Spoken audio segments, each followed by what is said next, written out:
ചാലക്കുടി മണ്ഡലത്തിൽ വിജയപ്രതീക്ഷയിൽ മുന്നണികൾ. അട്ടിമറിയുടെ ചരിത്രമുള്ള ചാലക്കുടിയിൽ വിജയിക്കുമെന്ന് LDFും ഇത്തവണ ഭൂരിപക്ഷത്തോടെ വിജയിച്ചു കയറുമെന്ന് UDFും ആത്മവിശ്വാസം പ്രകടിപ്പിക്കുന്നു. അവസാന മണിക്കൂറിലും എല്ലാ സ്ഥാനാർത്ഥികളും മണ്ഡലത്തിൽ സജീവമാണ്. കേരളം നാളെ പോളിംഗ് ബൂത്തിലേക്ക് എത്തുമ്പോൾ വലിയ ആത്മവിശ്വാസത്തിലാണ് ചാലക്കുടിയിലെ എല്ലാ സ്ഥാനാർത്ഥികളും. പ്രധാനമായും ഒരു മാസത്തിലധികം നീണ്ടുനിന്ന പ്രചരണം തന്നെയാണ് ഈ സ്ഥാനാർത്ഥികൾക്കെല്ലാം വലിയ ആത്മവിശ്വാസം പകരുന്നത്. LDFിൻ്റെ സ്ഥാനാർത്ഥി C. രവീന്ദ്രനാഥും UDFിൻ്റെ ബെന്നി ബെഹനാനും അതുപോലെ BJPയുടെ ഉണ്ണികൃഷ്ണനും മാത്രമല്ല 2020യുടെ ചാർലി പോളുമെല്ലാം തികഞ്ഞ ആത്മവിശ്വാസം പ്രകടിപ്പിക്കുന്നുണ്ട്. 2020യുടെ കടന്നുവരവും കൂടി വെല്ലുവിളി എന്ന രീതിയിലാണ് എന്തായാലും ചാലക്കുടി മണ്ഡലത്തിൽ കഴിഞ്ഞ കാലങ്ങളിലായി ഉയർന്നിരിക്കുന്ന പ്രധാന ചർച്ചാ വിഷയം. മാത്രമല്ല UDFിൻ്റെ കോട്ട എന്നറിയപ്പെടുന്ന ചാലക്കുടി മണ്ഡലത്തെ എന്ത് വില കൊടുത്തും തിരിച്ചു പിടിക്കുക എന്നതായിരുന്നു CPMൻ്റെ പ്രധാന ആവശ്യം. അതുകൊണ്ട് തന്നെയാണ് ഇത്തരത്തിൽ C. രവീന്ദ്രനാഥിനെ പോലെ ജനകീയനായ മന്ത്രിസഭയിൽ നല്ല പ്രവർത്തനം കാഴ്ചവെച്ച ഒരു സ്ഥാനാർത്ഥിയെ തന്നെ രംഗത്തിറക്കിയിരിക്കുന്നത്. മാത്രമല്ല UDFിനെ സംബന്ധിച്ച് ബെന്നി ബെഹനാൻ സിറ്റിംഗ് MP ആണ്. UDFിൻ്റെ കോട്ട നിലനിർത്തിയ ഒരു MP കൂടിയാണ് ബെന്നി ബെഹനാൻ. അതുകൊണ്ട് തന്നെ ആ ആത്മവിശ്വാസത്തിലാണ് UDF ബെന്നി ബെഹനാനെ തന്നെ രംഗത്തിറക്കിയത്.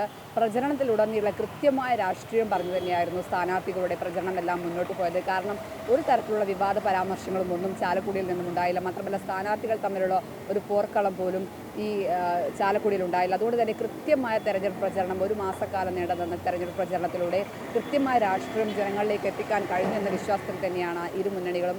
C. രവീന്ദ്രനാഥൻ തുടക്കം മുതൽ പറഞ്ഞിരിക്കുന്നത് ജനാധിപത്യത്തെ തിരിച്ചുപിടിക്കുക, മതേതരത്തെ ഇന്ത്യ പുലർത്തുക, നവചാലക്കുടി സങ്കല്പം, ഇതൊക്കെ തന്നെയാണ് C. രവീന്ദ്രനാഥ് തുടക്കം മുതൽ മുന്നോട്ട് വെച്ചത്. മാത്രമല്ല ബെന്നി ബെഹനാനാകട്ടെ കൃത്യമായ രാഷ്ട്രീയം പറഞ്ഞും പെരുമ്പാവൂരുകാരനായതുകൊണ്ട് തന്നെ ജനങ്ങൾക്ക് ജനങ്ങളെ മനസ്സറിയാൻ കഴിഞ്ഞൊരു MP കൂടിയതിനാൽ അത്തരം കാര്യങ്ങൾ കൂടി മുന്നോട്ട് വെച്ചാണ് സിറ്റിംഗ് MP ആയിരുന്ന ബെന്നി ബെഹനാൻ വോട്ട് തേടാനായി ജനങ്ങളിലേക്ക് ഇറങ്ങിയത്. അത്തരത്തിൽ വലിയ ആത്മവിശ്വാസം പ്രകടിപ്പിക്കുന്ന ഒരു മണ്ഡലം കൂടിയാണ് UDFിൻ്റെ ചാലക്കുടി.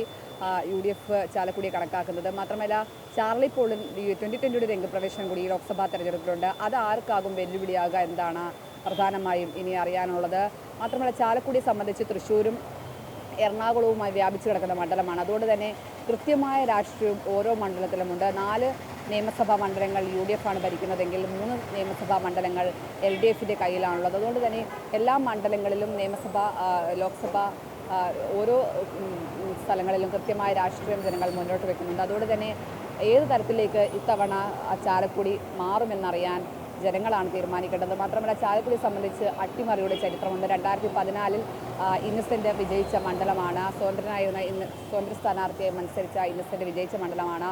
തുടർന്ന് 2019 എന്നാൽ ഇന്നസെൻ്റ് ഇടത് പാർട്ടി ചിഹ്നത്തിൽ മത്സരിച്ചെങ്കിലും തോൽക്കുന്നൊരു സാഹചര്യമുണ്ടായി. അതിന് കൃത്യമായ ഒരു സ്ഥാനാർത്ഥിയാണ് അന്ന് UDF നിലനിർത്തിയത്. അതായത് ബെന്നി ബെഹനാൻ, UDFിൻ്റെ ബെന്നി ബെഹനാനാണ് അന്ന് മണ്ഡലം തിരിച്ചുപിടിച്ചത്. ആ ആത്മവിശ്വാസം തന്നെയാണ് ഇത്തവണ ബെന്നി ബെഹനാനെ ചാലക്കുടിയിലേക്ക് രംഗത്തിറക്കിയത്. എന്തായാലും ഈ കൊട്ടിക്കലാശത്തിലടക്കം എല്ലാ മുന്നണികളുടെയും വലിയ ആവേശം നമ്മൾ കണ്ടതാണ്. കാരണം മാത്രമല്ല തുടക്കം മുതലുള്ള പ്രചരണം, കൃത്യമായ രാഷ്ട്രീയം ജനങ്ങളിലേക്ക് എത്തിക്കാൻ കഴിഞ്ഞതൊക്കെ ഇവരെ സംബന്ധിച്ച് വലിയ ആത്മവിശ്വാസം തന്നെ പ്രകടിപ്പിക്കുന്നുണ്ട്. മാത്രമല്ല പ്രിയങ്ക ഗാന്ധി അടക്കമുള്ളവർ മണ്ഡലത്തിൽ ഇറങ്ങി പ്രചരണം നടത്തിയ കാലയളവാണ് കടന്നുപോയത്. കാരണം ദേശീയ നേതാക്കളെ അടക്കം ഇരു മുന്നണികളും രംഗത്തിറക്കി പ്രചരണം കൊഴുപ്പിച്ചിരുന്നു. ഇതൊക്കെ തന്നെ വലിയ മുതൽക്കൂട്ടാകുമെന്ന ആത്മവിശ്വാസം തന്നെയാണ് അവസാന മണിക്കൂറിലും സ്ഥാനാർത്ഥികൾ എന്തായാലും പങ്കുവെക്കുന്നത്. അതുകൊണ്ട് തന്നെ ചാലക്കുടി ഇത്തവണ ആര് പിടിക്കുമെന്ന്, ചാലക്കുടിയുടെ മനസ്സ് ആർക്കൊപ്പം നിൽക്കുമെന്ന് എന്തായാലും ഈ തെരഞ്ഞെടുപ്പ് ഫലത്തിൽ അറിയേണ്ടിയിരിക്കുന്നു. നാളെ അതിനായി ജനങ്ങൾ പോളിംഗ് ബൂത്തിലേക്ക് എത്തുകയാണ്. സ്ഥാനാർത്ഥികളെ വാഴ്ത്തുകയും വീഴ്ത്തുകയും ചെയ്ത ചരിത്രമുള്ള ചാലക്കുടി മണ്ഡലത്തിൻ്റെ മനസ്സ് ഇത്തവണ ആർക്കൊപ്പം നിൽക്കുമെന്ന് എന്തായാലും ജനങ്ങൾ നാളെ തീരുമാനിക്കും.